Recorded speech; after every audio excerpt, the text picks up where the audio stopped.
Hello friends, मैं पूजा शर्मा स्वागत करती हूँ आपका पूजा शर्मा क्लासेस में।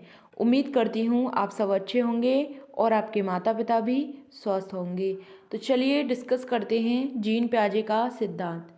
जीन पियाजे के सिद्धांत में हम जीन पियाजे की अवस्थाओं के बारे में जानेंगे और यह कहाँ के निवासी थे इनके बारे में जानेंगे।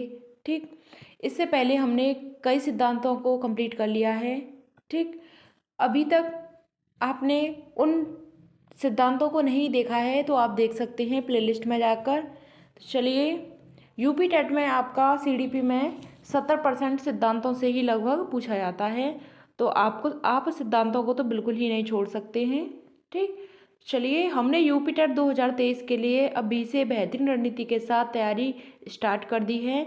तो आप अपनी तैयारी को इसी तरीके से कंटिन्यू कीजिए और अपने हाथों से नोट्स बनाएं, जिससे आपको रिवीजन करने में आसानी होगी और आपकी तैयारी भी जब तक एग्ज़ाम आएगा तब तक बहुत अच्छे से हो जाएगी। ठीक, तो चलिए स्टार्ट करते हैं। और अभी तक आपने चैनल को सब्सक्राइब नहीं किया है तो चैनल को सब्सक्राइब कर लेना, बेल आइकन को प्रेस कर लेना, जिससे आने वाली वीडियो का नोटिफिकेशन आपको मिल जाएगा। ठीक, और फ्री नोट्स के लिए आप टेलीग्राम चैनल से जुड़ जाएं, वहाँ पर आपको फ्री नोट्स मिल जाएंगे।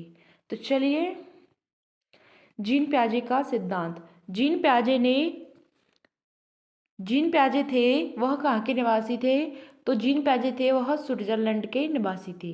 ठीक, हम आगे पढ़ेंगे इसी वीडियो में। चलिए, जीन पियाजे के सिद्धांत के अन्य नाम जानते हैं। इनके सिद्धांत के अन्य नाम क्या क्या हैं? ठीक, आपको एग्जाम में मैंने पढ़ा दिया कि जीन पियाजे का सिद्धांत, लेकिन आपसे पूछ लिया जाए कि संज्ञानात्मक विकास का सिद्धांत या विकासात्मक विकास का सिद्धांत या ज्ञानात्मक विकास का सिद्धांत, तो आप कहोगे कि मैम ने तो जीन पियाजे का सिद्धांत पढ़ाया था, इनके बारे में तो बताया नहीं। तो लेकिन आपको समझना है कि इनके सिद्धांतों के भी कई अन्य नाम हैं। ठीक, हम इन नामों से बुला सकते हैं, मतलब समझ रहे हो? जैसे कि आप सभी का नाम घर पे कुछ और होता है, किसी का स्कूल में कुछ होता है, घर पे कुछ और होता है, तो इस तरीके से इनके सिद्धांतों के भी अन्य नाम हैं। ठीक, चलिए, जीन पियाजे के सिद्धांत के नाम: संज्ञानात्मक विकास का सिद्धांत। ठीक, संज्ञानात्मक विकास के सिद्धांत के नाम से जानते हैं और विकासात्मक विकास के सिद्धांत के नाम से भी जानते हैं। इनके सिद्धांत को हम विकासात्मक विकास के सिद्धांत के नाम से जानते हैं और ज्ञानात्मक विकास के सिद्धांत के नाम से जानते हैं। संज्ञानात्मक विकास, विकासात्मक विकास और ज्ञानात्मक विकास के सिद्धांत के नाम से जानते हैं। बात क्लियर? इनके सिद्धांत के अन्य नाम हैं संज्ञानात्मक विकास, विकासात्मक विकास और ज्ञानात्मक विकास। बात क्लियर? आगे बढ़ते हैं। जीन पियाजे के बारे में जानते हैं। यह कहाँ के रहने वाले थे? तो यह स्विट्जरलैंड के रहने वाले थे और यह एक चिकित्सक थे। यह क्या थे? चिकित्सक थे और स्विट्जरलैंड के रहने वाले थे। इन्होंने क्या किया कि अपने बच्चों पर इन्होंने प्रयोग किया था, अपने बच्चों पर ही, खुद के बच्चों पर ही इन्होंने प्रयोग किया था।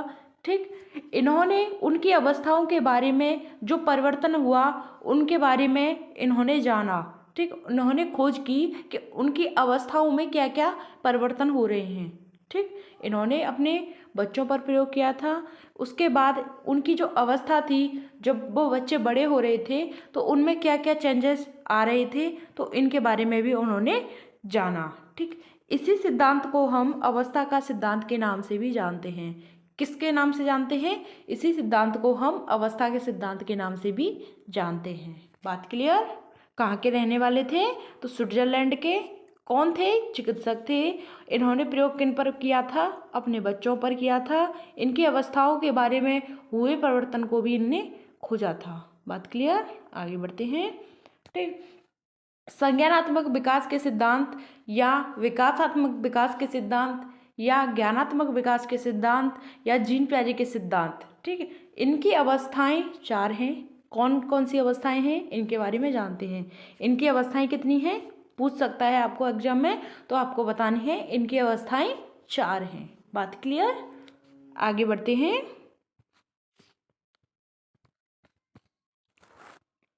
पहली अवस्था आती है इनकी संवेदी गामक अवस्था। कौन सी आती है? संवेदी गामक अवस्था, जो जन्म से 2 वर्ष होती है। कितने वर्ष होती है? जन्म से 2 वर्ष होती है संवेदी गामक अवस्था। दूसरी आती है हमारी पूर्व संक्रियात्मक अवस्था, जो 2 से 7 वर्ष होती है। कौन सी? पूर्व संक्रियात्मक अवस्था, जो 2 से 7 वर्ष होती है। तीसरी होती है हमारी मूर्त संक्रियात्मक अवस्था, जो 7 से 11 वर्ष होती है। ठीक, कौन सी? मूर्त संक्रियात्मक अवस्था, जो 7 से 11 वर्ष होती है। फोर्थ आती है हमारी अमूर्त, गलत हो गया यहाँ पे, अमूर्त है।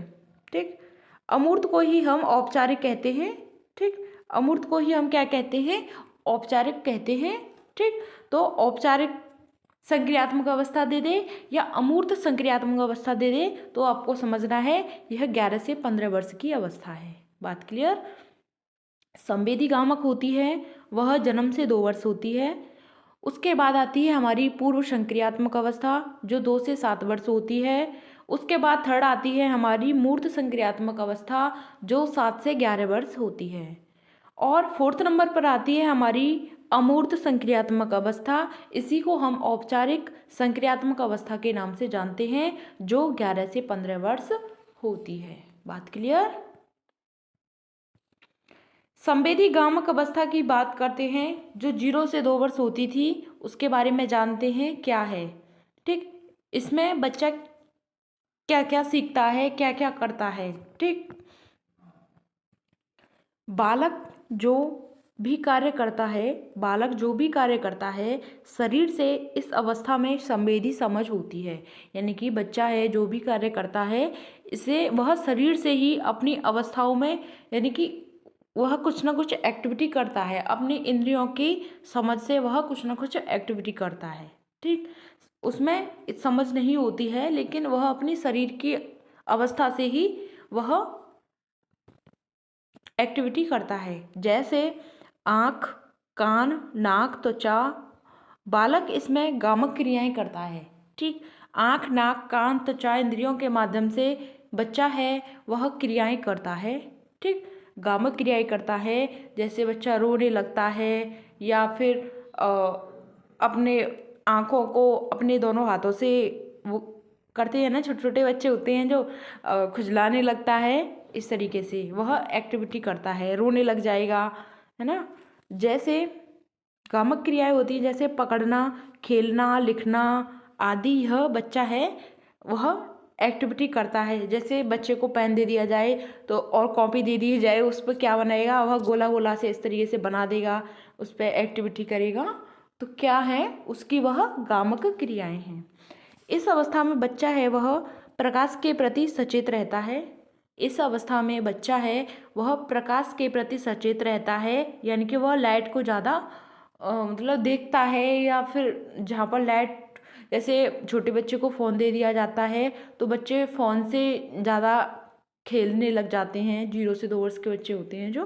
ठीक, तो लाइट के प्रति ज़्यादा सचेत रहता है इसी अवस्था में। ठीक, कौन सी अवस्था है यह प्याजे की? संवेदी गामक अवस्था, जो 0 से 2 वर्ष होती है। बात क्लियर? अब बात करते हैं स्कीमा की। स्कीमा एग्जाम में कई बार पूछा जाता है कि स्कीमा क्या होता है। स्कीमा होता है जो छोटे छोटे बालकों की क्रियाएं, छोटे छोटे बालकों की क्रियाएं मस्तिष्क से जुड़ी रहती हैं, स्कीमा कहलाती हैं। जो छोटे छोटे बच्चे होते हैं वह क्रिया करते हैं, ठीक है, और वही क्रिया बच्चों के माइंड में फिट हो जाती हैं। ठीक, माइंड से जुड़ जाती हैं, बच्चों को समझ आने लगता है, तो वह क्या कहलाती हैं? स्कीमा कहलाती है। ठीक, स्कीमा कहलाती हैं। जैसे उसके माइंड में चीज़ें जुड़ने लग जाती हैं, जो वह क्रिया करता है, तो वही हमारी स्कीमा कहलाता है।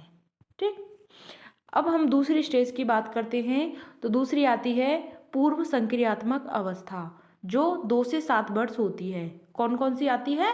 पूर्व संक्रियात्मक अवस्था, जो 2 से 7 वर्ष होती है। बात क्लियर? इस अवस्था में बालक पड़ोसी बच्चों के साथ खेल खेलता है। 2 से 7 वर्ष की एज में बच्चा है वह घर से निकलकर पड़ोसी बच्चों के साथ खेल खेलने लग जाता है। बालक चित्रों का प्रयोग शब्दों व प्रतीकों के माध्यम से कर सकता है। ठीक, प्रतीकात्मक खेल खेलता है। ठीक, प्रतीकात्मक खेल होते हैं जैसे कि बच्चे हैं गुड़िया के माध्यम से खेलते हैं, सजीवता के लक्षण पाए जाते हैं बच्चों में। सही अनुपात का अंतर नहीं कर सकते हैं। ठीक, वह सही अनुपात का अंतर नहीं कर सकते हैं। इस अवस्था में बालक सही प्रकार का चित्र नहीं बना सकते हैं क्योंकि बच्चा छोटा है, 2 से 7 वर्ष का है। ठीक, इसी अवस्था में बच्चों में सजीवता के लक्षण मिलते हैं। जैसे गुड़ियों के माध्यम से छोटे छोटे बच्चे होते हैं वह खेलते हैं, तो जैसे गुड़िया गिर जाएगी, इसके लग जाएगी, तो वह जानते हैं, वह उनमें समझ नहीं होती है, वह यह समझते हैं कि उनमें भी जीवन है, उसके लग जाएगी, गिर जाएगी तो उसके लग जाएगी। ठीक, तो उसमें सजीवता के लक्षण पाए जाते हैं बच्चों में। ठीक, चलिए आगे बढ़ते हैं। अब बात करते हैं मूर्त संक्रियात्मक अवस्था की, जो 7 से 11 वर्ष की अवस्था है। जो 7 से 11 वर्ष की अवस्था है, इसमें क्या होता है कि बच्चा है वह तर्क करना स्टार्ट कर देता है। ठीक, तर्क करना स्टार्ट कर देता है, चिंतन करता है बच्चा, और चिंतन का जो समावेश होता है, चिंतन करता है, वह मूर्त संक्रियात्मक अवस्था में ही करना स्टार्ट कर देता है। ठीक, इसमें बच्चा है वह सही अनुपात का अंतर कर सकता है और आकार, भार कम या ज़्यादा इन चीज़ों को वह समझने लग जाता है। ठीक, कौन सी अवस्था में समझने लग जाता है, तो मूर्त संक्रियात्मक अवस्था में बच्चा इन चीज़ों को समझने लग जाता है। आकार, भार कम ज़्यादा अंतर इन चीज़ों में करने लग जाता है। ठीक, जो पूर्व संक्रियात्मक अवस्था थी उसमें बच्चा अंतर नहीं कर सकता था, उसमें सजीवता के लक्षण पाए जाते थे। ठीक, कौन सी अवस्था में, पूर्व संक्रियात्मक अवस्था में। लेकिन मूर्त संक्रियात्मक अवस्था में आते आते जो 7 से 11 वर्ष की अवस्था है, जो यह 7 से 11 वर्ष की अवस्था है, इसमें बच्चा है वह अनुपात का अंतर करना सीख जाता है। बात क्लियर। आरोही अवरोही क्रम में चीज़ों को लगाने लग जाता है। जैसे छोटी है, फिर इसके बाद थोड़ी बड़ी आएगी, फिर इसके बाद इस तरीके से वह आरोही अवरोही क्रम को समझने लग जाता है। बात क्लियर। आगे बढ़ते हैं। अब बात करते हैं हम अमूर्त संक्रियात्मक अवस्था की, जो इसी को हम औपचारिक संक्रियात्मक अवस्था कहते हैं। यह 11 से 15 वर्ष के बीच होती है। बात क्लियर। अमूर्त चिंतन इसमें बच्चा है करने लग जाता है, यानी कि निर्णय कर सकता है, स्मरण कर सकता है, मनन आदि ऐसी चीज़ें करने लग जाता है। ठीक, बच्चा है वह सोचने समझने लायक हो जाता है, थोड़ा थोड़ा सोचता है अपने माइंड से कि वह अमूर्त चीज़ों के बारे में समझने लग जाता है। अमूर्त का मतलब होता है जो ना दिखाई देने वाली चीज़ें होती हैं। ठीक, मूर्त का मतलब होता है जो दिखाई देने वाली चीज़ें होती हैं उनके बारे में समझता है। ठीक, और अमूर्त का मतलब होता है जो न दिखाई देने वाली चीज़ें होती हैं। जैसे हमारी बुद्धि है वह कैसी है, अमूर्त है, जो हमें दिखाई नहीं देती है। हवा कैसी है, अमूर्त है, जो हमें नहीं दिखाई देती है।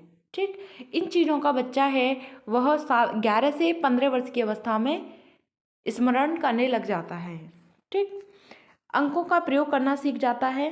ठीक, अंकों का प्रयोग करना सीख जाता है और समस्या समाधान करने लग जाता है। छोटी छोटी समस्याओं को, बच्चों में लड़ाई झगड़ा हो रहा है या कुछ भी, तो उन समस्याओं को बच्चा है वह समझने लग जाता है। बात क्लियर। कार्य कारण को समझता है, यानी कि कार्य में अंतर कर सकता है। ठीक, किसी भी कार्य को कर रहा है तो अंतर कर सकता है, क्या यह थोड़ा सा सही है या नहीं सही है, इस तरीके से वह उनमें अंतर कर सकता है। ठीक, तो चलिए यहाँ तक हमारी यह अमूर्त संक्रियात्मक अवस्था कंप्लीट होती है। हमने प्याजे की 4 अवस्थाओं के बारे में जाना। फास्ट रिवीजन कर लेते हैं। चलिए, जीन प्याजे के सिद्धांत के अन्य नाम हैं, ध्यान से सुनना और अपनी कॉपी पेन को वहीं रख दो, पेन को रख दो कॉपी पर और अब ध्यान से सुनना। चलिए, जीन प्याजे के सिद्धांत के अन्य नाम हैं संज्ञानात्मक विकास का सिद्धांत, विकासात्मक विकास का सिद्धांत और ज्ञानात्मक विकास का सिद्धांत। ठीक, जीन प्याजे स्विट्जरलैंड के निवासी थे और यह चिकित्सक भी थे। कौन थे? चिकित्सक भी थे। ठीक। इन्होंने अपने बच्चों पर प्रयोग किया था। इन्होंने उनकी अवस्थाओं में, बच्चों की अवस्थाओं में हुए परिवर्तन को खोजा था। ठीक। इस सिद्धांत को हम अवस्था का सिद्धांत भी कहते हैं। ठीक। संज्ञानात्मक विकास के सिद्धांत की कितनी अवस्थाएं हैं? 4 अवस्थाएं हैं। आइए जानते हैं कौन कौन सी अवस्थाएं होती हैं। पहली होती है संवेदी गामक अवस्था, जो जन्म से 2 वर्ष होती है। ठीक। दूसरी आती है हमारी पूर्व संक्रियात्मक अवस्था, जो 2 से 7 वर्ष होती है। तीसरी आती है मूर्त संक्रियात्मक अवस्था, जो 7 से 11 वर्ष होती है। 4th नंबर पर आती है हमारी अमूर्त संक्रियात्मक अवस्था, जो 11 से 15 वर्ष होती है। बात क्लियर? संवेदी गामक अवस्था 0 से 2 वर्ष होती है। ठीक। इसमें क्या होता है कि बालक जो भी कार्य करता है, शरीर से इस अवस्था में संवेदी समझ होती है। ठीक। वह संवेगों के माध्यम से करता है। संवेग होते हमारे आँख, कान, नाक, त्वचा, इंद्रियां, यह हमारी क्या होती हैं? संवेग होते हैं। बालक इसमें गामक क्रियाएं करने लगता है। गामक क्रिया होती हैं जैसे पकड़ना, खेलना, लिखना, अपने हाथों को चूसना, इस तरीके से यह एक्टिविटी करता है। ठीक। और बच्चा है वह प्रकाश के प्रति इस अवस्था में ज़्यादा सचेत रहता है। ठीक। अब बात करते हैं स्कीमा की। स्कीमा क्या होता है कि छोटे छोटे बच्चों के माइंड में जो चीज़ें जुड़ जाती हैं, उन्हें हम क्या कहते हैं? स्कीमा कहते हैं। ठीक। अब बात करते हैं दूसरी अवस्था की। वह होती है पूर्व संक्रियात्मक अवस्था, जो 2 से 7 वर्ष होती है। इस अवस्था में बालक पड़ोसी बच्चों के साथ खेल खेलता है। बालक चित्रों का प्रयोग करके शब्दों व प्रतीकों के माध्यम से प्रयोग करता है। बच्चा इसी अवस्था में प्रतीकात्मक खेल खेलने लग जाता है। ठीक। सही अनुपात का अंतर नहीं कर सकता है।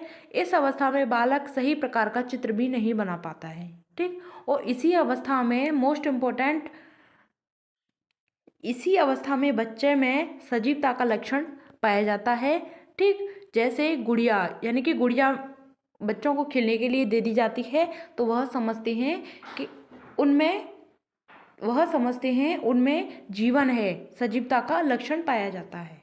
ठीक। अब बात करते हैं मूर्त संक्रियात्मक अवस्था की, जो 7 से 11 वर्ष होती है। यह तर्क पर आधारित होती है। बच्चा इसमें तर्क करना स्टार्ट कर देता है और ये बच्चा है सही अनुपात का अंतर, आकार, भार आदि को समझने लगता है। आरोही अवरोही क्रम को समझने लग जाता है।